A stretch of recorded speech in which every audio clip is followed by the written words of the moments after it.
BTS didn't just skip the Grammys this year. They may have just forced every K-pop label, and honestly the Recording Academy itself, into a conversation it's been avoiding for years.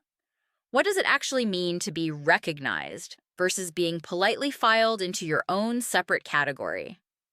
Today I'm breaking down what BTS's withdrawal actually means for the Grammys, for other K-pop artists, for their own label, HYBE, and for how the industry talks about acceptance going forward. Everyone probably already saw the news. In late July, all 7 BTS members posted the same message. They're not submitting music for Grammy consideration this year. Their comeback album, Arirang, is out of the running entirely. The timing lines up with the Recording Academy announcing a new Best Asian Pop Music Performance category about a month earlier. BTS didn't name the category directly in their statement, but they said they hope their music can be heard and loved for what it is, rather than being divided by region or language. And pretty much everyone read between the lines. Grammy CEO Harvey Mason Jr. responded publicly, saying he was saddened but respected the decision, and pushed back gently, framing the category as a way to celebrate the depth of Asian pop artistry, rather than as a way to sideline anyone. Artists have skipped the Grammys before, the weekend after his After Hours snub, Drake criticizing genre categorization for years. But those were reactions to already being overlooked. What BTS did is different. They preemptively rejected being placed into a new category before a single nomination was even handed out. That's actually the sharper statement. It's not, you snubbed me. It's, I don't want to compete for a trophy that exists specifically because of where I'm from. And crucially, this comes right after BTS had one of their biggest years ever. Arirang hit #1 in dozens of countries. They played the World Cup halftime show, their mid-world tour. This isn't a group with nothing to lose making noise. It's the opposite. A group at the peak of its actual commercial and cultural power, choosing to walk away from a stage it's been trying to reach for a decade. This is where it gets genuinely interesting, because the reaction has split into a few distinct lanes. Support from outside K-pop. Epic High's Tableau publicly backed the move. So did Maggie Kang, the director of Netflix's K-pop Demon Hunters. Mike Will Made It, who produced a track on Arirang, spoke up too. Even Justin Bieber weighed in supportively. That's a real signal. This isn't just an ARMY talking point. It's resonating with people actually inside music production and Asian American creative spaces. HYBE's careful positioning. Here's something worth sitting with.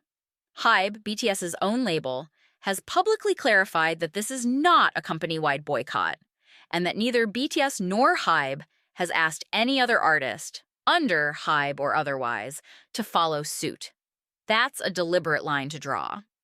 HYBE gets the reputational upside of BTS taking a principled stand without forcing every other act on its roster, or in the wider industry, into a position where they have to publicly agree or publicly disagree with BTS. Smart and maybe a little convenient. Everyone else is stuck in the middle. This is the real tension. Submissions for this Grammy cycle are still open through the end of August, and as of now, no other major K-pop act has pulled out in solidarity. Groups like 17, Twice, Stray Kids, ATEEZ, RIAZA, TXT, aespa, IVE, and LE SSERAFIM have all submitted to past Grammy cycles, and only 3 K-pop acts in history have ever actually landed a nomination: BTS, Rosé, and Katseye. So for most of these groups, walking away from Grammy consideration isn't a symbolic gesture from a position of power. It's giving up one of the only realistic paths to industry recognition they currently have. Whether they meant to or not, BTS created a situation where every other label now has to decide whether entering the new Asian pop category validates something BTS just called out, or whether it's simply the most realistic shot those artists have at ever being nominated for anything. According to the Grammys, its argument is categories like Latin or regional pop aren't automatically exclusionary. Latin Grammy categories, for example, exist alongside general category wins for Latin artists, and plenty of artists see genre categories as a way to get more recognition, not less. The counter question worth asking honestly: would BTS's absence from this new category actually help other Asian pop artists get more visibility in it? Or does it mean the very first winner of this brand new award is now permanently shadowed by, well, BTS wouldn't even enter? Here's why I think this moment matters beyond just one award show. BTS is arguably the only K-pop act with enough commercial leverage to make this kind of move cost them almost nothing. When they say no to the Grammys lose more than BTS does at this point. Arirang was already a global #1 without a single trophy. That leverage is what makes this a genuine, changing the conversation moment, rather than just a PR headline. It sets a precedent. An artist doesn't have to accept the terms of recognition it's offered, even from an institution as old and prestigious as the Recording Academy.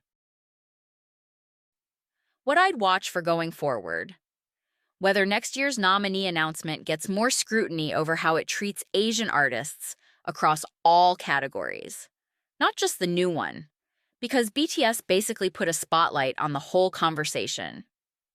Whether any other major act, inside or outside HYBE, follows suit once they've actually built up enough leverage to do it without real career cost. Whether the Recording Academy adjusts language or positioning around the category next cycle in response to the pushback. The honest complication. For every artist watching this, most of them don't have BTS's cushion. So the generous read is BTS is opening a door. The more skeptical read is BTS can afford a door nobody else can afford to walk through yet. I think both things can be true at once. I also think this is the right move. This is standing up to gatekeeping, to obvious denial of what should be rightly theirs. Someone needs to stand up to this. Who better than the biggest voice in this industry? So to sum it up, BTS's Grammy withdrawal isn't really about one award show. It's forced HYBE into a careful, non-endorsement stance, put every other K-pop label in an awkward spot about whether to compete for a category BTS just rejected, and reopened a much older argument about whether genre-specific categories at award shows lift artists up or just quietly file them away. Where this goes next depends on what other artists, with a lot less leverage than BTS, decide to do by the end of this month. What do you think? Is this BTS setting a precedent other artists can actually follow, or a stand only they could afford to take? Let me know in the comments. Subscribe for more K-pop and K-drama breakdowns every week. See you in the next one.